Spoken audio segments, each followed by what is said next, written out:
everybody, welcome back to a very educational Beau and Care Studios video. We are now doing videos as part of our teaching responsibility so our students can still learn. So right now I am in my little at-home office. You can see I have things posted up, doing stuff, okay, nice stuff. So today I am going to be showing / teaching how I do my designs for my furniture pieces. I usually start off with a very rough drawing just to get my ideas down, and I don't worry if my lines are straight or if they're pretty. Don't you judge me.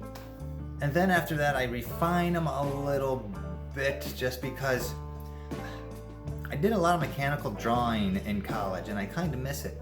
So I like using rulers and scales and all that kind of little fun stuff. So I still try to do that a little bit, just, for funsies. And it's nice to see a drawing. I mean, it's kind of like meditation a little bit when you draw. So I don't really see it as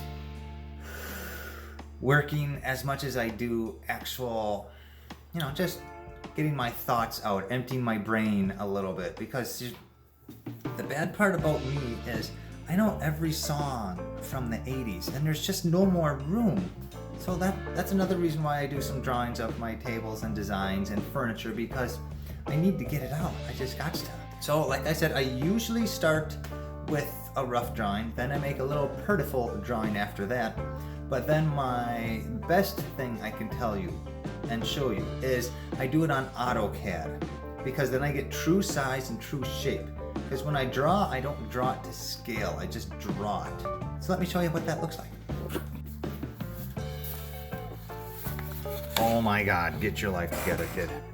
So I usually start with drawings kind of like this. I'm going to be showing you this one here. This is a design I liked, and then I had my wife look at it, the Kara, and she tweaked it a little bit. Hers are in green, mine are in blue. And I added some notes here and there because I wasn't quite sure what I wanted. I had an overall look to it.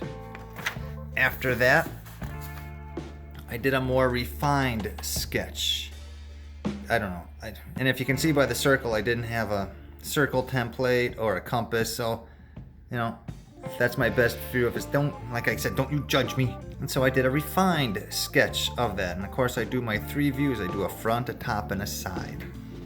Then after that, I do an AutoCAD drawing of it. So I can have true size and true shape. What I want you to pay attention to is this right here. I drew this according to the scale I wanted, and my tube, which is right here, looks really short and fat, and I don't like that.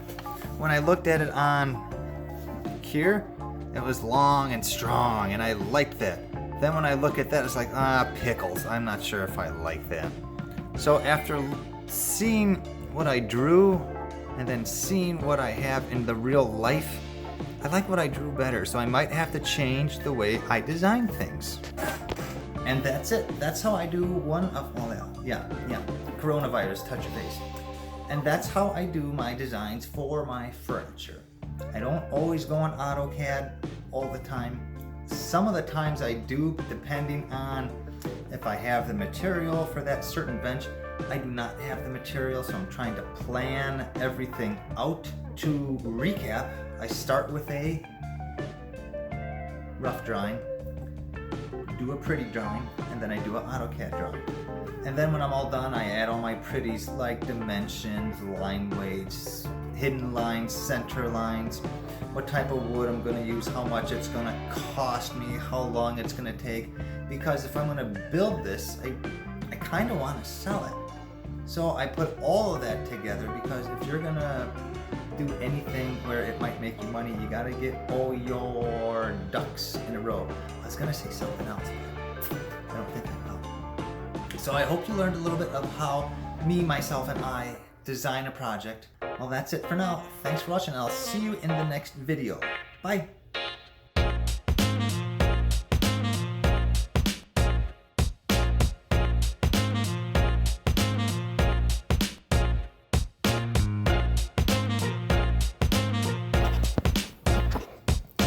This is where the editing comes in.